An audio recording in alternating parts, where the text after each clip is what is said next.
भू कानून के लिए गठित समिति ने मुख्यमंत्री पुष्कर सिंह धामी को सौंपी रिपोर्ट। भूमि खरीदने और बेचने को लेकर की गई है बड़ी अनुशंसाएं।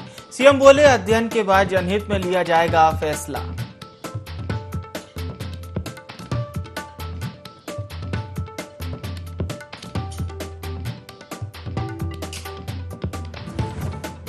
कर्मकार कल्याण बोर्ड को लेकर लैंसडाउन विधायक दिलीप सिंह रावत का बड़ा बयान। करोड़ों का है कर्मकार कल्याण बोर्ड घोटाला, सरकार गहनता से करे घोटाले की जांच, आरोपियों पर हो कार्रवाई।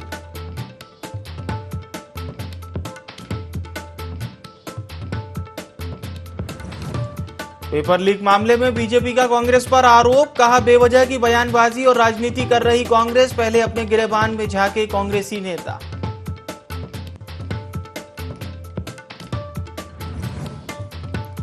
अपने विधानसभा क्षेत्र पहुंचे कैबिनेट मंत्री रेखा आर्या ने किया स्टील गार्डर पुल का शिलान्यास। स्थानीय लोगों को दी सौगात।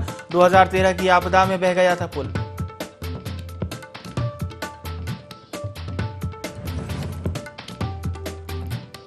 हरिद्वार पंचायत चुनाव से पहले कांग्रेस को लगा बड़ा झटका। अपने सैकड़ों समर्थकों के साथ पूर्व सांसद हरपाल साथी हुए बीजेपी में शामिल। हरिद्वार लोकसभा सांसद और प्रदेश अध्यक्ष ने दिलाई सदस्यता।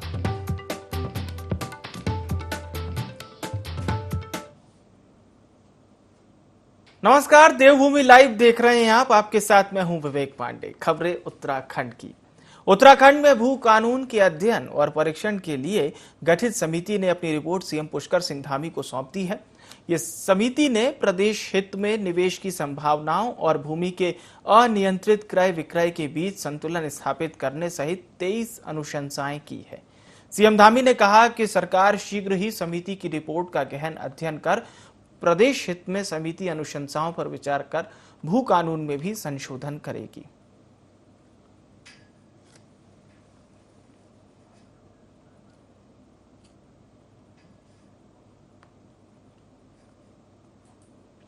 वहीं बीजेपी के प्रदेश प्रवक्ता सुरेश जोशी ने कांग्रेस पर जमकर निशाना साधा है।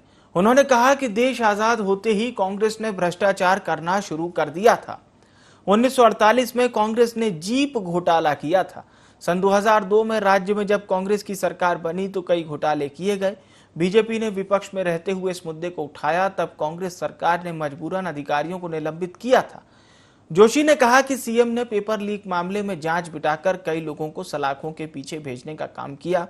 इस कांड में भी जो भी दोषी पाया जाएगा उसे छोड़ा नहीं जाएगा। उन्होंने विपक्ष पर आरोप लगाते हुए कहा कि जब कांग्रेस की सरकार थी तो इनकी नैतिकता कहां थी, लेकिन बीजेपी की सरकार ने जो भी कहा उसको पूरा किया। इसकी शुरुआत होती है और स्टेट में भी जब ये राज्य बना तो पहली निर्वाचित सरकार कांग्रेस की आई थी। वहां राजधानी घोटाले से शुरुआत होती है। उसके बाद दरोगा भर्ती घोटाला, पटवारी भर्ती घोटाला, उसके बाद न जाने कितने घोटाले, छात्रवृत्ति घोटाला, उद्यान घोटाला, एनएच घोटाला और साथ ही साथ 194 पदों का, जिसमें इन लोगों ने कॉल लेटर भी जारी कर दिए थे 2016 के दरमियान, वो घोटाला भी आ जाता है। तो अब आप कल्पना करिए, ऐसे दल के लोग जिनका जन्म घोटालों से हुआ है और जो घोटालों की संस्कृति में पल रहे हैं, बढ़ रहे हैं, वो लोग भारतीय जनता पार्टी पर आरोप लगा रहे हैं। कैबिनेट मंत्री रेखा आर्या सोमेश्वर विधानसभा क्षेत्र के रमेला डुंगरी गांव पहुंची, जहां स्टील गार्डर पुल का उन्होंने शिलान्यास किया। राज्य योजना के तहत करीब 132 लाख की लागत से पुल का निर्माण किया जाएगा। साथ ही कैबिनेट मंत्री रेखा आर्या ने सोमेश्वर विधानसभा क्षेत्र में नेकाने पुल का भी शिलान्यास किया। दोनों पुल 2010 और 2013 की आपदा में बह गए थे। अब उन्हीं पुल के बनने से ग्रामीणों को कई परेशानियों से निजात मिलेगी।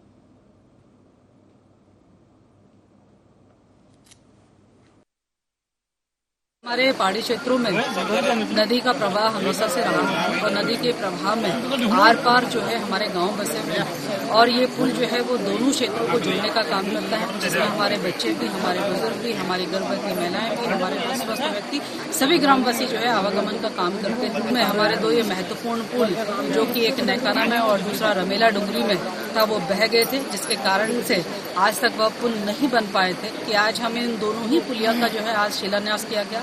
समस्त हमारी ग्रामीण महिलाएं आज बेहद खुश है कि उनको जो है अब ये पुल जब कभी भी नदी का तेज प्रवाह होगा तो उनको बहुत अधिक घूम के जाना नहीं पड़ेगा, बल्कि इस पुल के माध्यम से रोजमर्रा की जो उनकी चीजें हैं उसका भी, और साथ साथ में हमारे स्कूली बच्चे हैं उनका भी आवागमन जो है अब बहुत सुलभ हो सकेगा। उत्तराखंड में यूके SSSC पेपर लीक और विधानसभा में हुई भर्तियों की सीबीआई जांच के लिए लगातार विरोध प्रदर्शन हो रहे हैं। चमोली मुख्यालय में छात्रों और बेरोजगार युवाओं ने विशाल रैली निकाली, जिसमें सैकड़ों की संख्या में छात्र और बेरोजगार युवा शामिल हुए।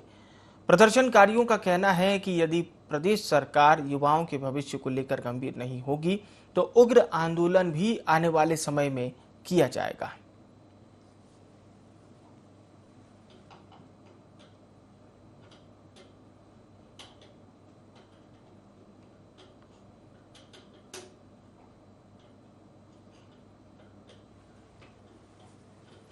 उत्तराखंड में इन दिनों यूके SSSC पेपर लीक जांच के बाद कई विभागों में घोटालों के मामले लगातार सामने आ रहे हैं। तो वहीं कर्मकार कल्याण बोर्ड में हुई गड़बड़ी को लेकर लैंसडाउन से बीजेपी विधायक दिलीप सिंह रावत ने सरकार को कटघरे में खड़ा किया। उन्होंने कहा कि कर्मकार कल्याण बोर्ड में 5 से 700 करोड़ के घोटाले का मामला उनके संज्ञान में है, जिसको लेकर उन्होंने मुख्यमंत्री पुष्कर सिंह धामी को बताया है, जिस पर मुख्यमंत्री पुष्कर सिंह धामी ने उन्हें आश्वासन दिया है कि इस मामले की भी जांच की जाएगी।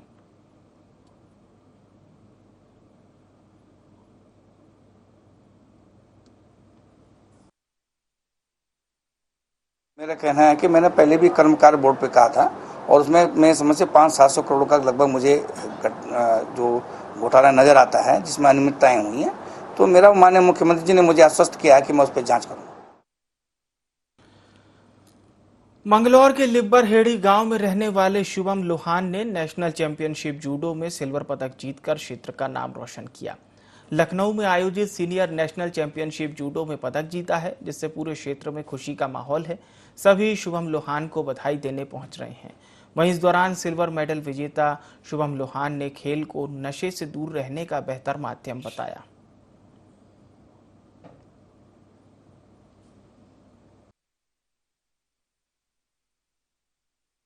मेरा मानना यह है, जो सुबह शाम दोनों टाइम में अच्छी मेहनत करेगा वो नशे के बारे में सोचेगा भी नहीं। और ये जो सिल्वर मेडल है, ये मैंने सीनियर नेशनल चैम्पियनशिप जो लखनऊ में आयोजित हुई थी वो 19 तारीख को मैंने उसमें ये प्राप्त किया है। मेरा जो गांव है पूरा ही गांव ही खेल से जुड़ा हुआ है, तो इसमें सभी पूरे ग्रामवासियों का सहयोग है।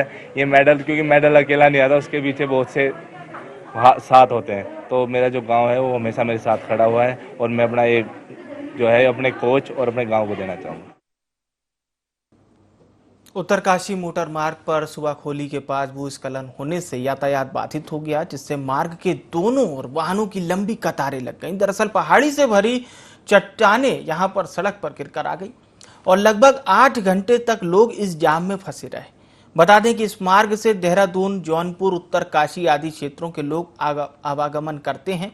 मार्ग के बाधित होने से हजारों की संख्या में यात्री मार्ग खुलने का इंतजार करते हुए दिखाई दिए।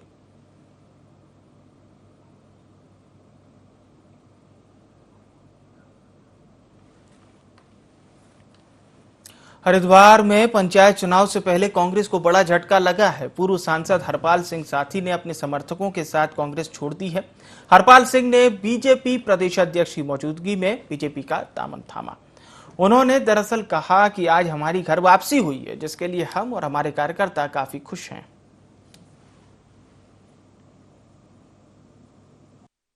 साथी जिसको अटल जी बहुत प्यार करते रहे और जो भारतीय जनता पार्टी के बहुत महत्वपूर्ण हिस्सों में रहे हैं और 3 बार जो भारत की संसद में रहे हों और अनेक कमेटियों के अध्यक्ष रहे हों, यहाँ तक कि भारतीय जनता पार्टी की पार्लियामेंट्री कमेटी के भी सदस्य रहे हों। मुझे लगता है कि सभी लोग उनसे खूब अच्छे से परिचित हैं। मुझे इस बात की खुशी है कि जितनी हिम्मत मुझ में है रहेगी। ऐसे तो मैं आपको बता देना चाहता हूं कि यहाँ पर अटल जी प्रधानमंत्री हुआ करते थे और उनके नेतृत्व में देश एक ऊंचाई पर जा रहा था। देश को एक जगह मिलनी शुरू हो गई थी। देहरादून में मुख्यमंत्री पुष्कर सिंह धामी ने अपने आवास पर पूर्व राष्ट्रपति डॉक्टर सर्वपल्ली राधाकृष्णन जी की जयंती पर पुष्पांजलि अर्पित की। इस दौरान उन्होंने कहा कि पूर्व राष्ट्रपति डॉक्टर सर्वपल्ली राधाकृष्णन ने शिक्षा के क्षेत्र में अपना महत्वपूर्ण योगदान दिया है। उनका यह योगदान अविस्मरणीय है। साथ ही उन्होंने कहा कि डॉक्टर राधाकृष्णन का व्यक्तित्व शिक्षकों के लिए प्रेरणादायक है। वहीं इस मौके पर उन्होंने सभी प्रदेशवासियों देशवासियों को शिक्षक दिवस की शुभकामनाएं भी दी। हरिद्वार में होने वाले निकाय चुनाव के लिए बीजेपी ने अपनी तैयारियां पूरी कर ली हैं। बीजेपी के प्रदेश मीडिया प्रभारी मनवीर चौहान ने बताया कि हरिद्वार में भारतीय जनता पार्टी और संगठन निकाय चुनाव के लिए पूर्ण रूप से तैयार है। उन्होंने कहा कि नामांकन से पहले ही पार्टी द्वारा जिला पंचायत के प्रत्याशियों की घोषणा कर दी जाएगी, जिसके लिए पार्टी के प्रदेश अध्यक्ष अलग अलग विधायकों समेत सांसदों से विचार विमर्श कर रहे हैं।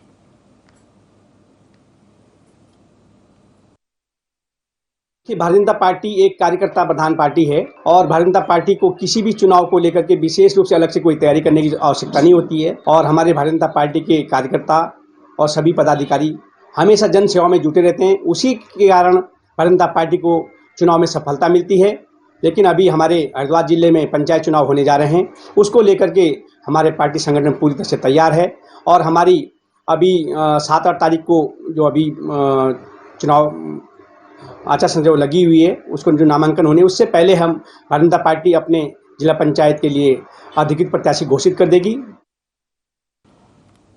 नवनियुक्त भाजपा प्रदेश मंत्री बनने के बाद हेमा जोशी पहली बार लोहाघाट पहुंची, जहां भाजपा पदाधिकारी और कार्यकर्ताओं ने उनका जोरदार स्वागत किया।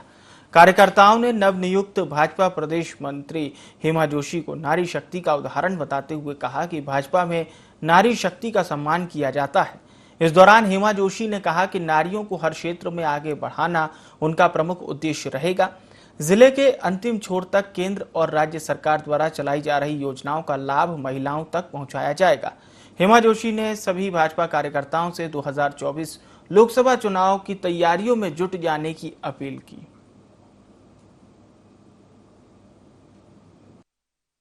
पंचायतों का, नगर पालिकाओं का चुनाव इससे पहले 2024 में हमारा लोकसभा का चुनाव है। मैं पूर्ण विश्वास अपने संगठन को दिलाती हूँ, हम ये सारे चुनाव बहुत अच्छे मतों से फतेह करेंगे। जनता के बीच में हमारी एक बहुत अच्छी लहर है, छवि है। बिंदु खत्ता में मां नंदा सुनंदा महोत्सव का समापन धूमधाम से हुआ। इस मौके पर कई कार्यक्रम आयोजित हुए। भक्तों ने हर्षोल्लास से मां की भव्य शोभा यात्रा भी निकाली। जगह जगह लोगों ने फूल बरसाकर यात्रा का स्वागत किया। साथ ही हनुमान पाठ, भजन कीर्तन और कई धार्मिक अनुष्ठानों का भी आयोजन हुआ। इस अवसर पर महिलाओं ने कलश यात्रा भी निकाली और विशाल भंडारे के साथ इस कार्यक्रम का समापन हुआ। आप लोग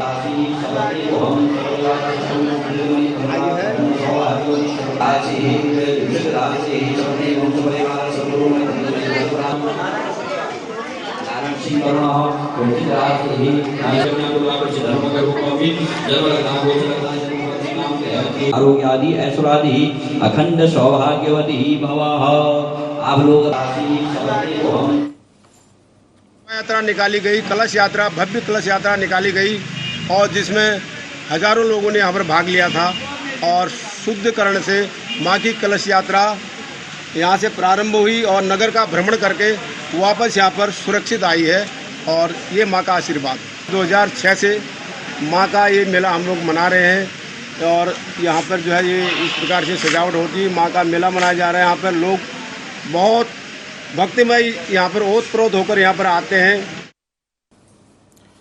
मसूरी में नगर पालिका परिषद द्वारा शिक्षक दिवस पर सम्मान समारोह आयोजित किया गया। कार्यक्रम के मुख्य अतिथि उत्तराखंड के पूर्व पुलिस महानिदेशक अनिल रतूड़ी और नगर पालिका अध्यक्ष अनुज गुप्ता ने दीप प्रज्वलित कर कार्यक्रम का शुभारंभ किया। इस मौके पर मसूरी शहर के लगभग 900 शिक्षक और शिक्षिकाओं को मोमेंटो और प्रशस्ति पत्र देकर सम्मानित किया गया। समारोह में स्कूल के बच्चों द्वारा कई सांस्कृतिक कार्यक्रम भी आयोजित किए गए।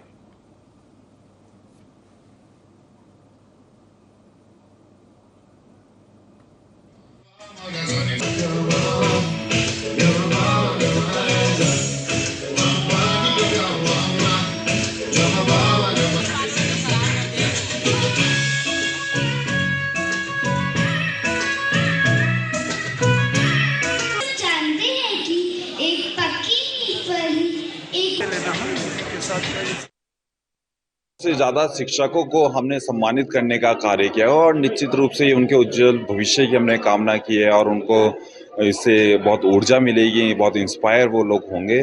और मुझे ऐसा मानना है कि मसूरी में इतना बड़ा एजुकेशनल हब है, इतने सारे टीचर्स हैं और बड़े बड़े यहाँ पे आप देखेंगे कि सेलिब्रिटीज़ जो मसूरी से गए हैं, पूरे विश्व के हर कोने में आप देखेंगे तो मसूरी के सेलिब्रिटीज़ आपको मिलेंगे।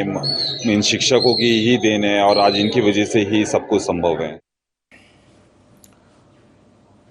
उत्तराखंड में भर्ती घोटाले का मामला लगातार तूल पकड़ते जा रहा है। वहीं इस मामले को लेकर बीजेपी प्रदेश मीडिया प्रभारी का कहना है कि पार्टी के केंद्रीय नेतृत्व पहले ही इसे अपने संज्ञान में ले चुका है।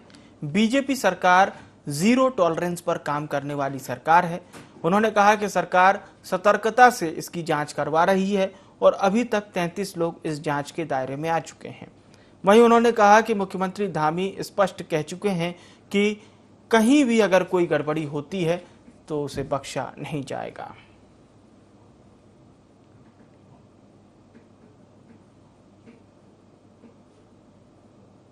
जनता पार्टी जीरो टॉलरेंस के नीति पर काम करती है। हमारे यशस्वी मुख्यमंत्री माननीय पुष्कर सिंह धामी जी ने जिस तरह से उत्तराखंड राज्य निर्माण के बाद आपको पहली बार लगा होगा किसी प्रकार से जो गड़बड़ियां सामने आई हैं उसको लेकर के इतनी जांच, इतनी सतर्कता के साथ जांच की जा रही है और जांच आगे बढ़ रही है। कई करीब 32-33 लोग अरेस्ट हो गए हैं और जेल जा चुके हैं। इसी प्रकार से माननीय मुख्यमंत्री जी का स्पष्ट कहना है कि प्रदेश के अंदर किसी भी चीज में कहीं कोई गड़बड़ की शिकायत आएगी तो उसको किसी भी प्रकार से बख्शा नहीं जाएगा और उसके खिलाफ कड़ी से कड़ी कार्रवाई।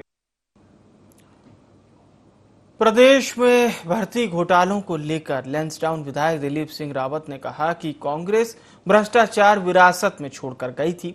हमारी सरकार इस भ्रष्टाचार का ऑपरेशन कर रही है। उन्होंने कहा कि मुख्यमंत्री ठान चुके हैं कि भ्रष्टाचार को जड़ से समाप्त किया जाएगा। यह भाजपा की सरकार है और साथ ही धामी सरकार है जो अंतिम निर्णय तक हर हाल में पहुंचेगी।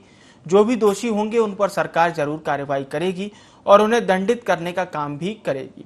वहीं भ्रष्टाचार को लेकर उन्होंने कहा कि मुख्यमंत्री स्पष्ट कर चुके हैं कि इस बीमारी का ऑपरेशन किया जाएगा और आगे यह बीमारी न पहले उसको लेकर भी भरसक प्रयास किए जा रहे हैं। निश्चित रूप से धामी जी की सरकार है, भाजपा की सरकार है और ये अंतिम निष्कर्ष तक ये जरूर पहुंचेगी और जो दोषी होंगे उनको दंडित भी जरूर किया जाएगा। हाँ, निश्चित रूप से मेरा मानना है कि अभी तक जो भ्रष्टाचार की जो एक बीमारी चल रही थी वो उसका काफ़ी आगे उसका असर दिखने लग गया है। तो अब माननीय मुख्यमंत्री जी ने ये निश्चित किया है कि हम अब की बार इसका पूरा ऑपरेशन करेंगे और आगे ना हो ये बीमारी, उसका भी इलाज अच्छी तरह से करेंगे। ऋषिकेश की बात करते हैं। बहुमंजिला इमारत के अंदर एक मजदूर का संदिग्ध परिस्थितियों में शव मिला। युवक के फांसी के फंदे से लटके हुए शव को देख आसपास के लोगों में भी अफरा तफरी मच गई, जिसकी सूचना पुलिस को दी गई। वहीं मौके पर पहुंची पुलिस ने शव को पोस्टमार्टम के लिए भेजा। इस दौरान पुलिस मामले की गंभीरता में जुट गई है।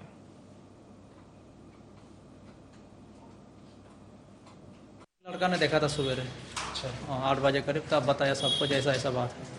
उस समय कोई नहीं था, रात का बात है सर। तो पता नहीं, अब उसको मन के बाद किसी को बताया नहीं क्या हुआ नहीं हुआ। काम किया था दिन भर वो। तो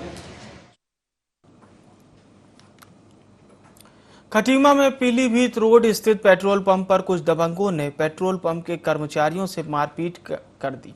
आपको बता दें, दरअसल पेट्रोल डलवाने के बाद जब कर्मचारी ने पैसे मांगे तो दबंगों ने उससे मारपीट की। पूरी घटना सीसीटीवी में कैद हो गई। पुलिस का कहना है कि जांच के आधार पर कार्रवाई की जाएगी।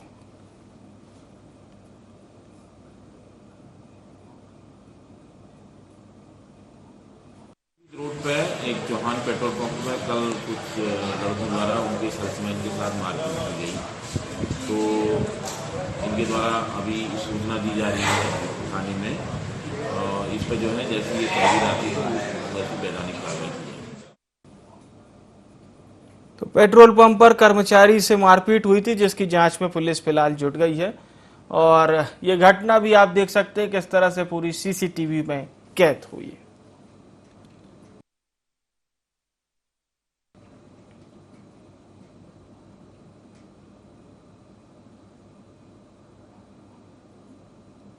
और बुलेटिन में फिलहाल के लिए इतना ही। मुझे आने विवेक को दीजिए इजाजत। नमस्कार।